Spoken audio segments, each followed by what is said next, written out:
ওইখানে আপনি কি করছিলেন?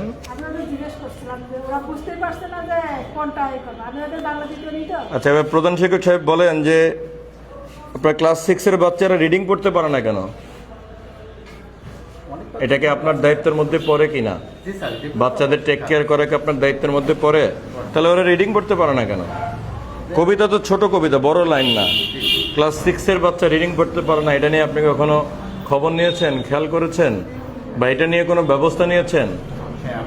আপনি তো সরকারি হাই স্কুলের প্রধান শিক্ষক, আপনি এই বিষয়কে মানে অবগত ছিলেন বা জানেন? বাচ্চাদের ক্লাসে আমি বসি আসি। আপনি কি এটা জানেন যে ওরা রিডিং করতে পারে না? খুব বেশি জানেন যে রিডিং করতে পারে না, তাহলে রিডিং করতে না পারলে আপনি এটা সমস্যা নিরসনের জন্য কোনো সমাধানের ব্যবস্থা নিয়েছেন? টিচারদের সাথে বসে ওদেরকে হাতের লেখা এবং রিডিং ভালো করে করতে পারে এই বিষয়ে আমরা মিটিংয়ে আমরা আলোচনা করি। কিসের মিটিং আলোচনা করেছে? টিচার্স কাউন্সিলের মিটিংয়ে। কবে মিটিং হয়েছিল? এই আপনার গত করলাম ঈদের আগে। ঈদের আগে মানে কোরবানি ঈদের আগে? কোরবানি ঈদের আগে করলে তাহলে এখনো বাচ্চারা পারে না কেন?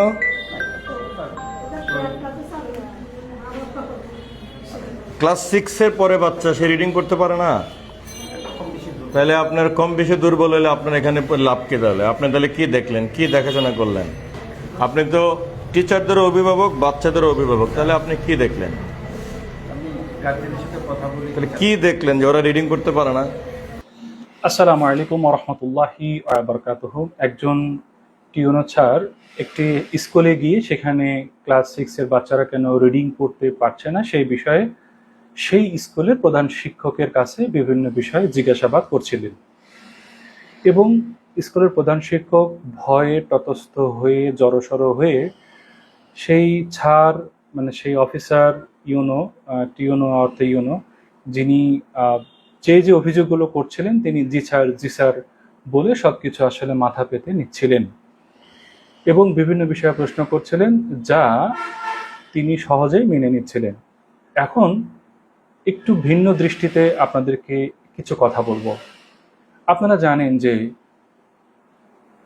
আপনারা অনেক খুশি হয়েছেন যে একজন সরকারি কর্মকর্তা গিয়ে স্কুলের শিক্ষকদের শাসাচ্ছেন এবং স্কুলের শিক্ষকদের ভুল ধরছেন এবং স্কুলের শিক্ষকরা সেগুলো বিনা বাক্যে মেনে নিচ্ছেন।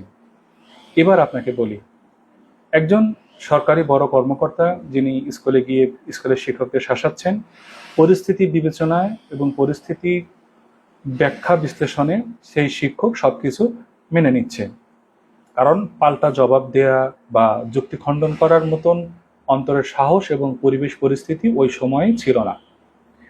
এবার আমি সেই সরকারি কর্মকর্তা যিনি জনাব, উনি অনেক ভালো কাজ ওনার দেখেছি ফেসবুকে, তো ওনাকে আমি কিছু বিষয় জানতে চাই যেটা স্রোতের বিপরীতে আমার কথাগুলো হবে। সেটি হলো যে ক্লাস 6-এ ভর্তি হয়েছে, প্রাথমিক বিদ্যালয় থেকে পড়ালেখা করে এসে ক্লাস 6-এ ভর্তি হয়েছে, তো সেই বাচ্চাটি কেন রিডিং পড়তে পারে না এই প্রশ্নের জবাব দিবে সেই যে প্রাথমিক বিদ্যালয়ে এই বাচ্চাটি পড়েছে তারা।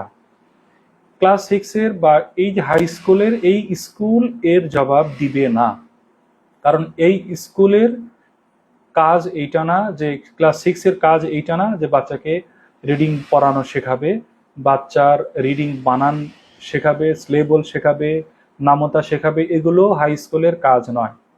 এই কাজগুলো হচ্ছে প্রাথমিক বিদ্যালয়ের। আমাদের যাবতীয় সকল সমস্যার গোড়ায় রয়েছে প্রাথমিক বিদ্যালয়।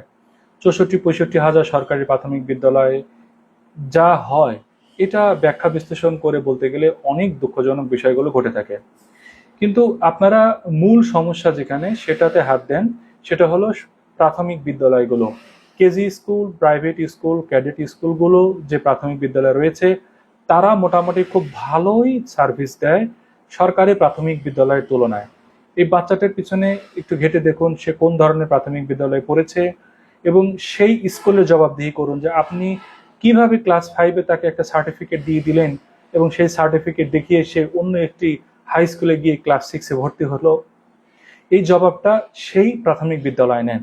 এই স্কুলের প্রধান শিক্ষক এটার দায়বদ্ধতার মধ্যে পড়ে না। এটা আমার ব্যাখ্যা বিশ্লেষণ থেকে আসলো।